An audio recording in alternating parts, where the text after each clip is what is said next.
Hey there, welcome to Kinetic Radiology, where we're turning x-rays into clear answers and making diagnostics a breeze. I'm Dr. Pedalia, and today we're going to be diving into the fascinating world of radiology. Let's start with our radiology rounds. Alright, so the way that I want you guys to do this is that take a moment, pause the video, and see if you can spot the abnormality. Alright, welcome back. Now, when looking at this x-ray, I know that history plays a valuable role. I didn't provide you with any history. However, this is one of those times where it is a congenital abnormality, and history might have played a small role. So let's say that this person has posterior ankle pain, and that gets worse with plantar flexion. Now, hopefully that gave you enough of a clue, but if we take a close look at this image, you can see that we have this weird looking process sticking back. That is going to be known as our Steida process. Now, the Steida process can be just a normal congenital variant of incidental finding. However, if the person goes into plantar flexion repeatedly, what can end up happening is that you can get posterior ankle impingement syndrome. So it makes them more predisposed to this. And the way that you would look for that is that you would take a look at this area right here, which is known as Kager's fat pad. Now, inside of Kager's fat pad, right now we have a fat-like density. It's a little bit darker compared to, say, the Achilles tendon over here or our posterior muscles down here. And that's telling me that this person might not have a lot of posterior ankle impingement syndrome, or maybe it's just starting off. But you would look for this area to go from this darkness to a little bit of a brighter signal, and we would be looking for edema inside of this region. Now, this person does have other small little finding. You can see that there's this little tiny spur coming off of the dorsal aspect of the calcaneus, and this thing can be associated with Achilles tendinopathy as well. But the key finding that I wanted you guys to make on this was Steida process, and just noting that it can be associated with posterior ankle impingement syndrome, where the person feels pain, especially when they go into plantar flexion.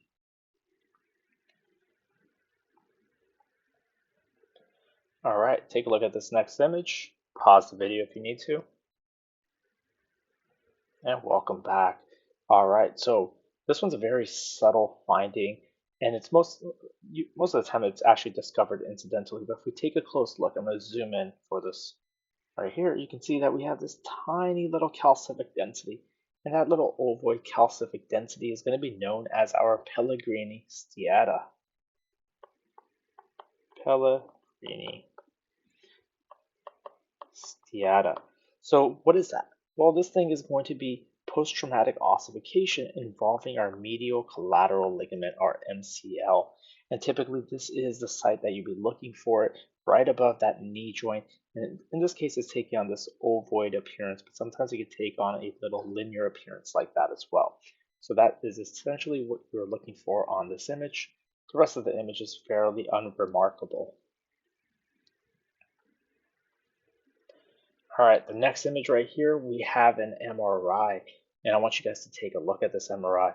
There's a lot of findings on here, so please do stop the video. All right, welcome back to the video. Hopefully you guys took a moment to pause it, so that way you can identify a lot of the findings that are seen here. So this first image that we have over here, that is going to be our stir image. And I always like to start off with my stir images because it is a fat suppression technique, but it highlights any level of fluid very, very clearly. And you can see that this posterior lateral aspect of our tibia is showing a lot of high signal. It's a lot brighter in this area compared to, say, the rest of the bone up here in the femur. And the way that I know that this is the lateral is I can see part of my fibula coming across over here. So let's write down fib. Now, this is just essentially telling me that I have edema. Now, I know that this is just a single slice, but this is actually the early beginnings of that radiographically occult fracture. So this person got an x-ray first, but the x-ray was completely unremarkable. They did have some soft tissue swelling, but other than that, it was a completely unremarkable x-ray. So that's why we ended up getting an MRI for this patient. Now I'm going to switch really quickly over to this sagittal view over here. And on the sagittal image right here, all right, sagittal, you can see that we have this band of tissue cutting across. Now, this band of tissue right here, you can see that there's like a little stump that's being created. And this person actually has an ACL rupture, and it's happening kind of through the mid portion to the proximal end of it, and it's a complete rupture. It's completely separated out. And whenever you're looking at this ACL ligament, you want it to have this nice parallel appearance to kind of the posterior aspect of our femur right here. So you should see fibers that are running in this kind of plane. In this case, you can see that there is this little bit of a downward tilt, as well as there's this high signal in this region. And for the ACL, you should never see any high signal inside of it.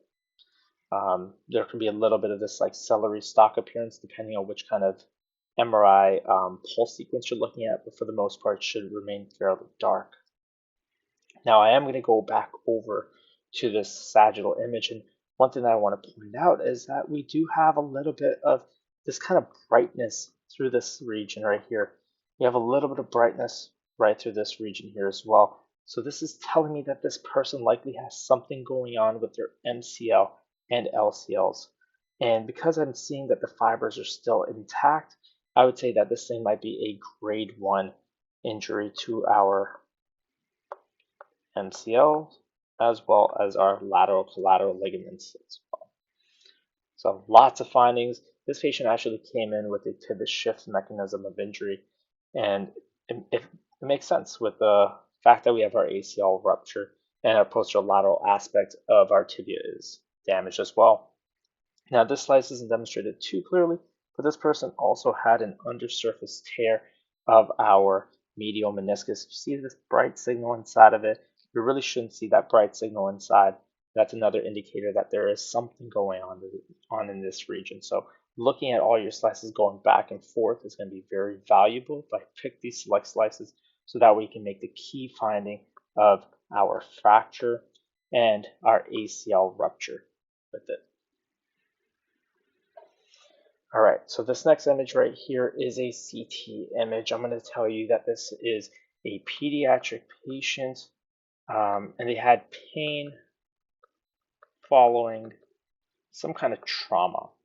Maybe they fell off of the jungle gym. So take a look at this image and see where you can spot the abnormality or the issue. Hopefully you guys took a minute to pause the video. And since this is a pediatric patient, that's why I kind of wanted to give you this history, so that way we don't unnecessarily call these locations right here fractures. Those are our growth blades. But this little defect that we see over here, that is not a growth plate, that is a fracture.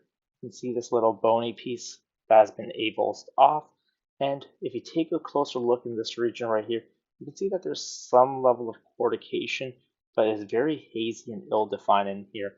So that's telling me that this thing might be an acute fracture or somewhat in the subacute stage where we're seeing a little bit of that cortication happening. I do have a CT video that is going to be going through some of these slices so that we can identify it a little bit better.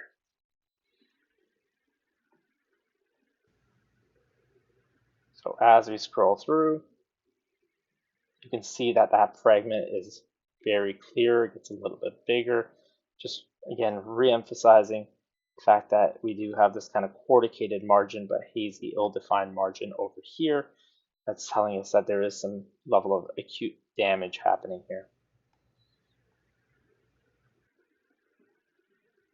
Awesome.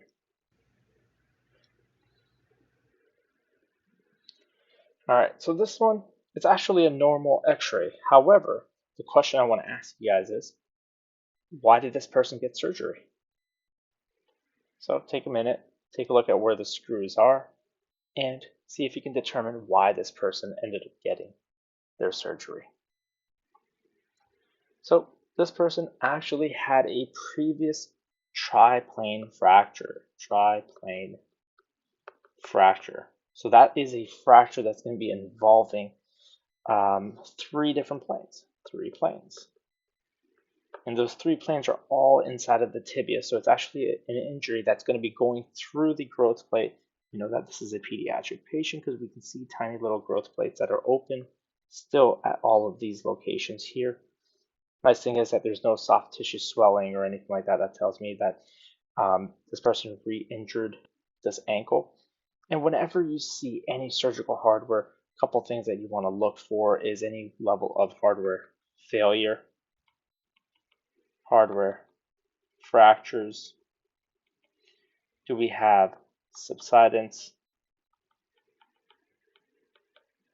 Or is there any kind of infection that is in this area? That's what we would be looking for.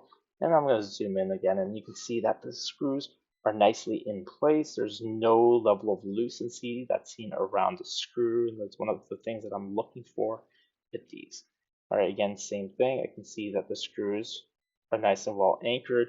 I can also see that the screw has been fully engaged with the osseous structure as well, pretty much taking away the possibility of any kind of loosening or failure of my hardware with this. And that was our radiology rounds of the day. Hopefully you enjoyed that, and I will see you guys on the next scan.